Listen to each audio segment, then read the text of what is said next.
इस कार्यक्रम में मंच पर आसीन सभी मंडल मंच के सामने बैठे हुए सभी चालू पहले सर का फोन आया और सर ने आग्रह किया कि आपके ऊपर पुस्तक का लोकार्पण करने की जिम्मेदारी है, आप आपका खिलाफ लेकर जाओ। अद्भुत ऐसे ही किताब है। आपको आश्चर्य की बात मैं बता दूं, ये 2010 के दरमियान अमूर्ता द्वारा प्रकाशित पुस्तक है और भीड़ से ये किताब मैं लेकर आया हुआ था। मैंने पढ़ने के बाद ये किताब मेरे गांव के ग्रंथालय को भेज दी। जब मैं छोटा था, 15 अगस्त और 26 जनवरी को प्रभात फेरियां निकलती थी और इन प्रभात फेरियों में डॉक्टर बाबा साहब अम्बेडकर के विरोध के नारे लगते थे। धिक्कार सुधार, हम छोटे बच्चे थे, हमको कुछ समझ भी नहीं आता था। धिक्कार को धिक्कार ही बोलते थे। जब किताब ये मैंने गाँव को दिया, गाँव वालों ने पढ़ी, मेरे गांव का मराठा समाज का युवा अब पूरे अप्रैल महीने में उनके व्हाट्सएप का डीपी बाबा साहब का करना है। ये क्रांति उस किताब ने की थी। सर को सलाम इसलिए है, महाराष्ट्र में जितनी गैर दलितों के लिए बाबा साहब की पुस्तक की आवश्यकता है, इससे कई गुना अधिक आवश्यकता हिंदी बेल्ट में है। और हिंदी बेल्ट में सर ने कल्पना की हुई है कि हर कोई ये किताब 5 प्रतियों में खरीदे और अपने मित्रों को अन्य भेंट वस्तु न देकर ये किताब भेंट करे, ऐसी उनकी मूलता इच्छा रही हुई है। तो हिंदी भेंट जो असहिष्णु है, ऐसा मैं मानता हूँ, वहाँ बाबा साहब के प्रति उनमें जागृति निर्माण हो, ये बहुत ही अलग हटकर अत्यंत महत्वपूर्ण कार्य सर ने इस पुस्तक के संदर्भ में किया हुआ है। प्रस्तुत पुस्तक में दलितों के बाबा साहब इस छवि को उभरने में विपक्ष कैसा सफल हुआ है, उसको भी सर ने उजागर किया हुआ है। बाबा साहब को केवल एक विशिष्ट जाति तक सीमित रखने का षड्यंत्र इस देश में बहुत सालों से चलता आया हुआ है। लेकिन मूलतः विवेकर जी ने तब उनसे बहुत पर बातों में मिली, उनकी इच्छा है कि हिंदी के पत्र पत्रिकाओं में इसके बारे में थोड़ा सा स्वयं दीजिए। उन्होंने उनको हमी भरी है। मैं आज घोषित करता हूँ कि इसके ऊपर मैं मेरे ढंग से लिखूंगा। प्रकाशन की जिम्मेदारी हमारी पूरी की है। ओबीसी के लिए जो बाबा साहब ने काम किया हुआ है, धारा 340 में जो प्रावधान रखा हुआ था कि संविधान लागू होने के बाद 1 वर्ष में एक आयोग ओबीसी के लिए बिठाया जाए, और पंडित नेहरू के सामने 100 बार आग्रह करने के बावजूद जब आयोग नहीं बना ओबीसी के लिए, तो बाबा साहब ने कानून मंत्री का इस्तीफा वापस दिया। पंडित नेहरू ने इस्तीफा मंजूर किया पर आयोग नहीं लागू किया। आगे सन 55 में कालेलकर आयोग लागू हुआ और कालेलकर आयोग ने करीब 2 वर्ष अध्ययन कर 30 पन्ने की एक रिपोर्ट केंद्र शासन को दी और वहां कहा कि ओबीसी की अनेक जातियां हैं, इनको आरक्षण देना संभव नहीं है, और उस आयोग को भी कागजों तक सीमित वहां पर रखा गया। आगे 1972 में समझौता मंडल कमीशन उठाया गया और 80 में रिपोर्ट दाखिल करने के बाद 90 तक किसी भी सरकार ने इस मंडल कमीशन को स्वीकारने का साहस नहीं दिखाया।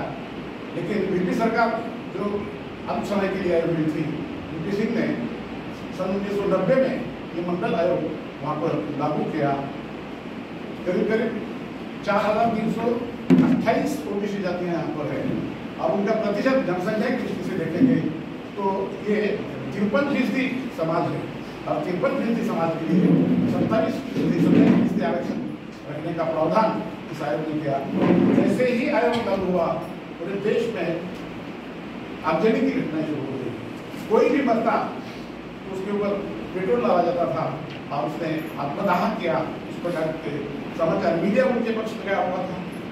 उधर लाल कृष्ण आडवाणी जो अभी भारत रत्न बने हुए हैं, उन्होंने रथ यात्रा निकाली, मंडल के खिलाफ कमंडल का आंदोलन यहाँ पर शुरू हुआ। मुझे आश्चर्य लगता है, सन 90 में लागू होने के बाद मैं प्रथम वर्ष में दयानंद में पढ़ता था और डॉक्टरों का एक जुलूस निकला हुआ हमारे यहाँ के यहाँ, और उस जुलूस का नेतृत्व माली समाज का एक डॉक्टर कर रहा है कि ये मंडल कमीशन जो है ये एससी के लिए है, ओबीसी के लिए है, ये उनको पता ही नहीं था। इतना अज्ञान, इतनी अशिक्षा और बिखरा हुआ ये समाज, उस समाज के लिए बाबा साहब ने जो काम किया हुआ है, आजकल थोड़ा बहुत सा, मेरे गांव का ही उदाहरण मैं आपको अगर दूँ, इतना अज्ञानी और अंधविश्वासी ये आदिवासी ओबीसी समाज है। सन 2000 से 2005 के दरमियान लातूर जिला परिषद की ओर से बीएड के अध्यापकों की नियुक्तियां चल रही थी और उन नियुक्तियों में मेरिट पर नियुक्ति थी, कोई पैसा देने की आवश्यकता नहीं थी, कुछ नहीं थी। मार्क्स में आपका देना है, कितने अंक है आपके, फर्स्ट क्लास से मेरिट है और आपकी मांग क्या है, उस हिसाब से नियुक्तियां दी जा रही थी। मेरे गांव का गुर्जर समाज का एक लड़का जो हाल ही में क्लियर हुआ था, अब अक्षनपुर से वो पास हुआ था, सोमवार को उसको बुलाया था जिला परिषद में। शुक्रवार की रात उसके घर में जागरण बोल था खंडोबा का, और सोमवार को बोला कि सोमवार को मैं जाता हूँ, तो उसके पिताजी ने बोला कि नहीं, खंडोबा हमारे साथ है, तो मंगलवार को जब मुझे मंगलवार को अपॉइंटमेंट मिल जाएगा। और सोमवार के दिन वो पट बांधने का कार्यक्रम होता है, एयरपोर्ट मल्लार रोड पे, वो करता रहा बेचारा। उसने आग्रह पकड़ा, मुझे जाने दो, मेरी नौकरी जाएगी, लेकिन उसके पिताजी नहीं माने और पट बांधने के चक्कर में सोमवार का दिन उसी कार्यक्रम में उसका बीत जाता है।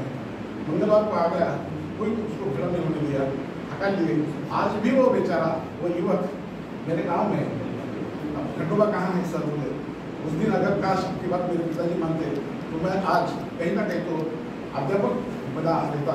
तो मैंने बोला कि भैया अंधविश्वास है तुम लोगों, हमारी भक्ति श्रद्धा है किसी देवी देवता के प्रति तो रहने दो, लेकिन आपकी प्रगति के आड़े ये श्रद्धा अगर आती हो तो उसका विरोध आप लोगों ने करना चाहिए।